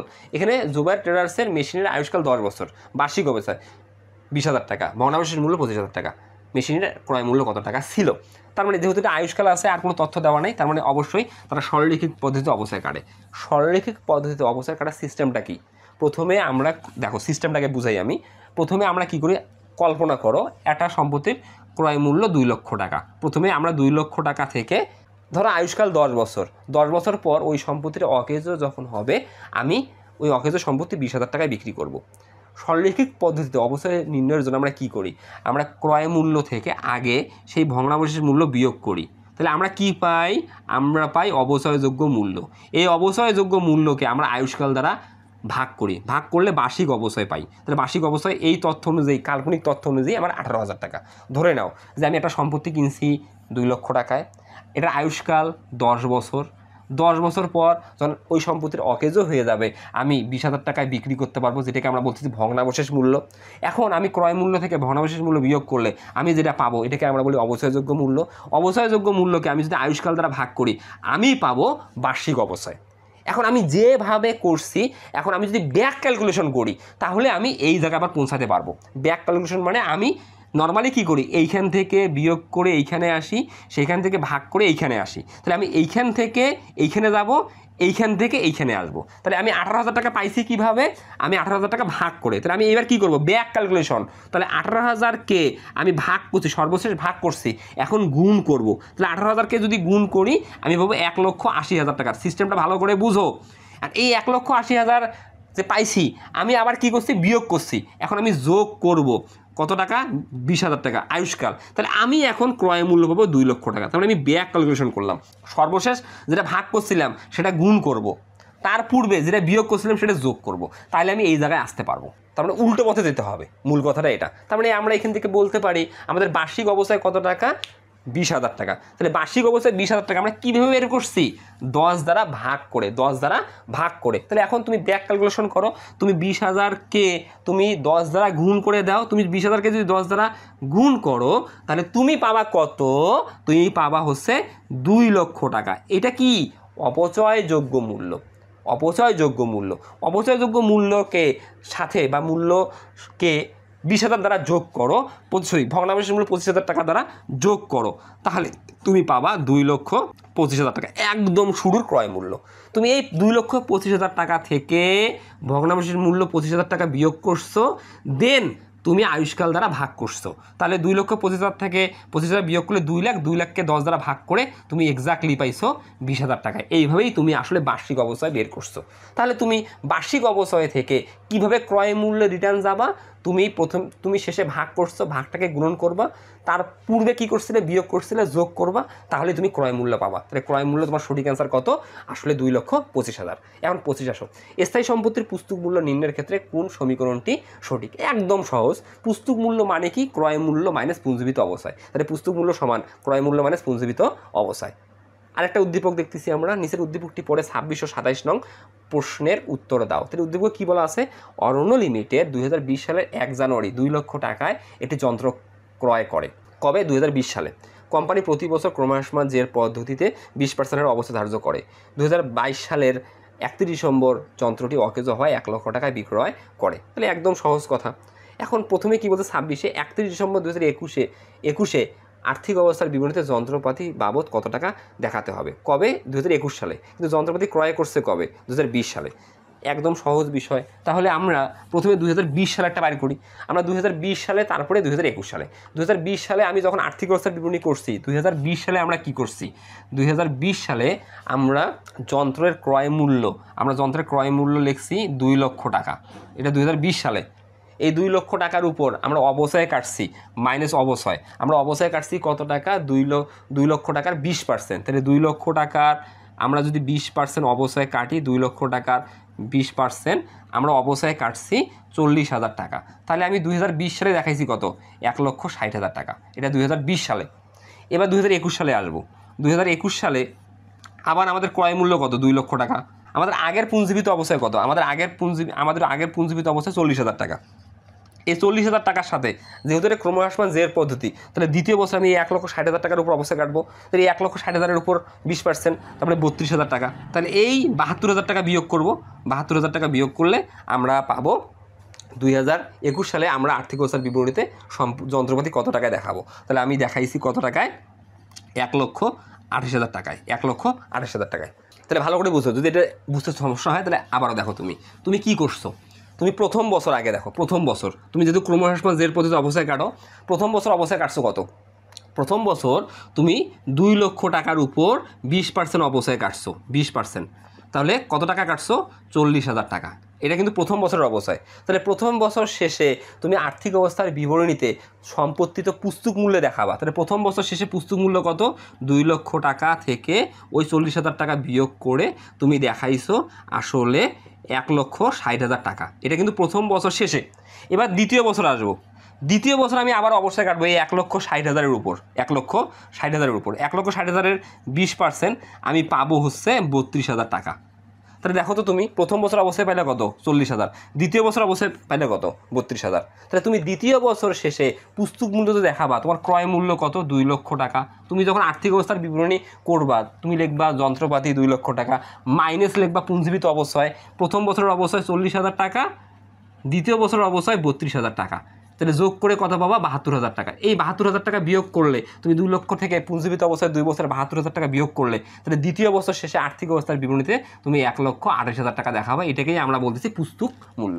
ওকে, তাহলে 26-এ বলছে যে 31 ডিসেম্বর 2021-এ আর্থিক অবস্থার বিবরণীতে যন্ত্রপাতি বাবদ কত টাকা দেখাতে হবে। খ 1,28,000 টাকা। এবার 27, যন্ত্রপাতি বিক্রয়জনিত লাভ বা ক্ষতি পরিমাণ কত? যন্ত্রপাতি বিক্রয়জনিত লাভ বা ক্ষতি আসলে আমাকে কবে দেখাতে বলছে? আমি কবে বিক্রি করছি? 2022 সালে বিক্রি করছি। 22 সাল মানে কত বছর? 22 সাল মানে তৃতীয় বছর। এটা তৃতীয় বছর। তার মানে আমি 20 সালে কিনছি। 20, 21, 22। ভালো করে বিষয়টা আবারও বুঝতে হবে আমাকে। আমি আবারও দেখাচ্ছি। তাহলে আমি কিনছি কবে? 20 সালে। দেখো, আমি 20 সালে কিনছি। 20 সাল ব্যবহার করছি, 21 সাল ব্যবহার করছি, 22 সাল ব্যবহার করছি। 22 সালের শেষে আমি বিক্রি করছি 1 লক্ষ টাকায়। তাহলে 22 সাল ব্যবহার করে আমি 1 লক্ষ টাকায় বিক্রি করছি। এটা বিক্রয় মূল্য।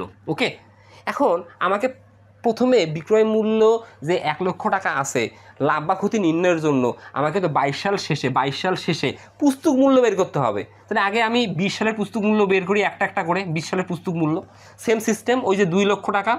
2 লক্ষ টাকার আমি অবশ্যই 20%, তাহলে 40,000 টাকা।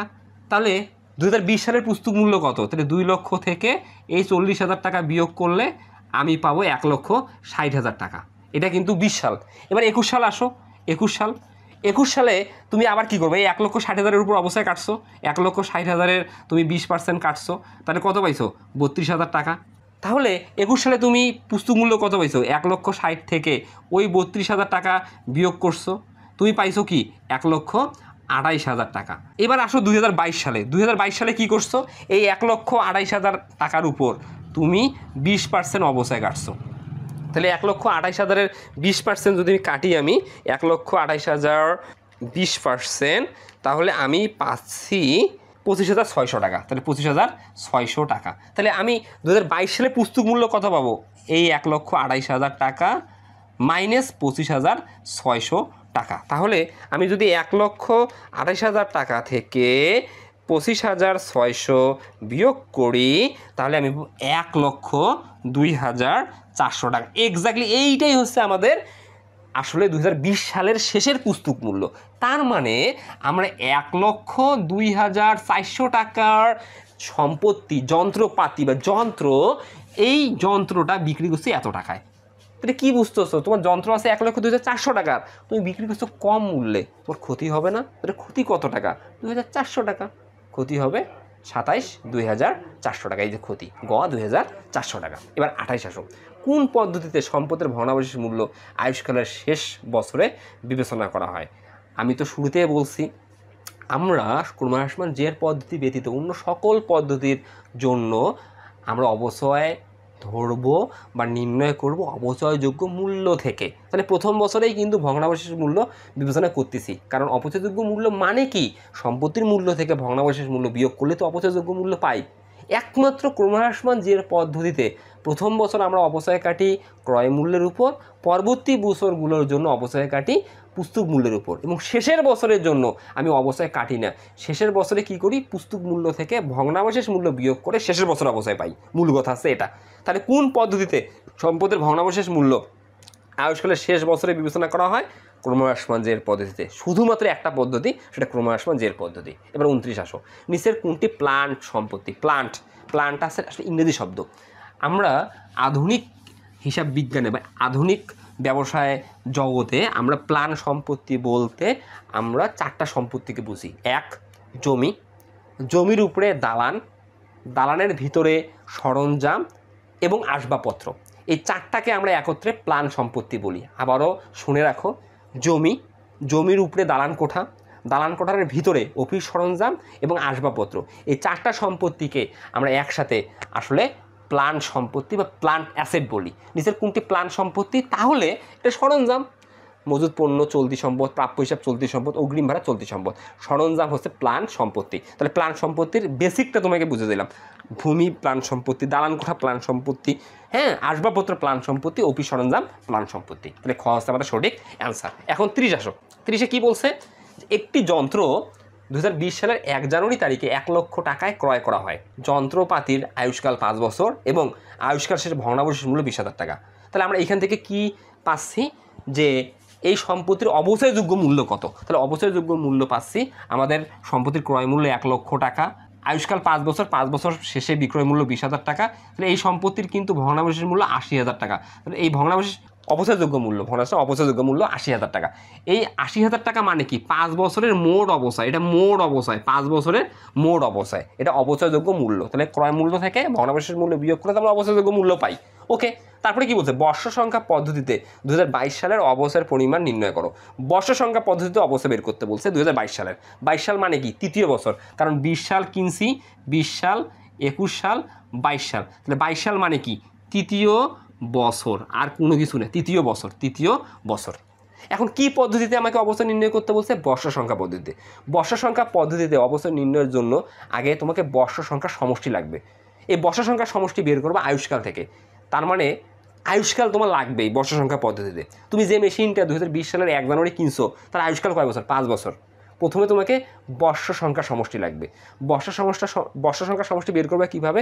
আয়ুষ্কালটাকে ব্যাক ক্যালকুলেশন করবা। তাহলে 5 যোগ 4 যোগ 3 যোগ 2 যোগ 1, তার মানে আয়ুষ্কালটাকে তুমি 1 পর্যন্ত ব্যাকে যাবা এবং এই সংখ্যাগুলো যোগ করবা, যোগ করে যোগফল পাবা তুমি 15। এইটাকেই তুমি বলতেছো বর্ষ সংখ্যার সমষ্টি। এখন তুমি অপচয়যোগ্য মূল্যকে বর্ষ সংখ্যা সমষ্টি দ্বারা আগে ভাগ করবা। এখন যে বছরের অবচয় নির্ণয় করতে বলবে সেই বছরের বর্ষ সংখ্যা দ্বারা গুণ করবা। সেটা কিভাবে? এইটা হচ্ছে প্রথম বছর, প্রথম, এটা হচ্ছে দ্বিতীয়, এটা হচ্ছে তৃতীয়, এটা হচ্ছে চতুর্থ, এটা হচ্ছে পঞ্চম। তার মানে তুমি এইখান থেকেই ক্রম শুরু করবে, 1 2 3 4 5। তাহলে তোমাকে কোন সালের অবস্থা বের করতে বলছে? 22 সালের। তাহলে প্রথম বছর, দ্বিতীয় বছর, 22 সাল মানে তৃতীয় বছর, মানে এইটা, তাহলে গুণ করবা 3 দ্বারা। একদম সিম্পল বিষয়, একদম বেসিকটা তোমাকে বুঝিয়ে দিলাম। আবার তোমাকে যদি বলতো দ্বিতীয় বছরের অবস্থা বের করো, তখন তুমি 3-এর বদল 4 দ্বারা গুণ করতা। তোমাকে যদি বলে পঞ্চম বছর, তুমি 3-এর জায়গায় 1 দ্বারা গুণ করবা। তার মূল কথা কি, বর্ষ সংখ্যা পদ্ধতিতে তোমার বর্ষ সংখ্যার সমষ্টিটা ভাগ হবে, যে বছরের অবচয় বাইর করতে বলবে সেই বছরের সংখ্যাটা দ্বারা গুণ হবে। কাকে? অবচয়যোগ্য মূল্যকে। তাহলে আমি যদি 3 লক্ষ, তোমার 80,000কে 3 দ্বারা গুণ করি, তাহলে 80,000 গুণন 3, তাহলে আমি কত পাবো? তাহলে পাবো আমি 2,40,000 ভাগ 15, তাহলে আমি পাবো এক্স্যাক্টলি 16,000 টাকা। তাহলে আমাদের 16,000 টাকা অ্যান্সার কোথায় আছে? ক্ষয়ে আছে। তাহলে আমাদের খ সঠিক অ্যান্সার। তাহলে আর আমাদের এখানে কোনো নৈবেত্তিক নাই, এমসিকিউ শেষ। তাহলে আজকে এই পর্যন্তই। তোমরা ভালো থাকবে, সুস্থ থাকবে, আমার জন্য তোমরা বেশি বেশি দোয়া করবে যাতে তোমাদের জন্য আমরা নিত্য নতুন আরও ভালো করে তোমাদের জন্য ক্লাস নিয়ে হাজির হতে পারি। তো আজকে এই পর্যন্তই। আল্লাহ হাফেজ, আসসালামু আলাইকুম সবাইকে।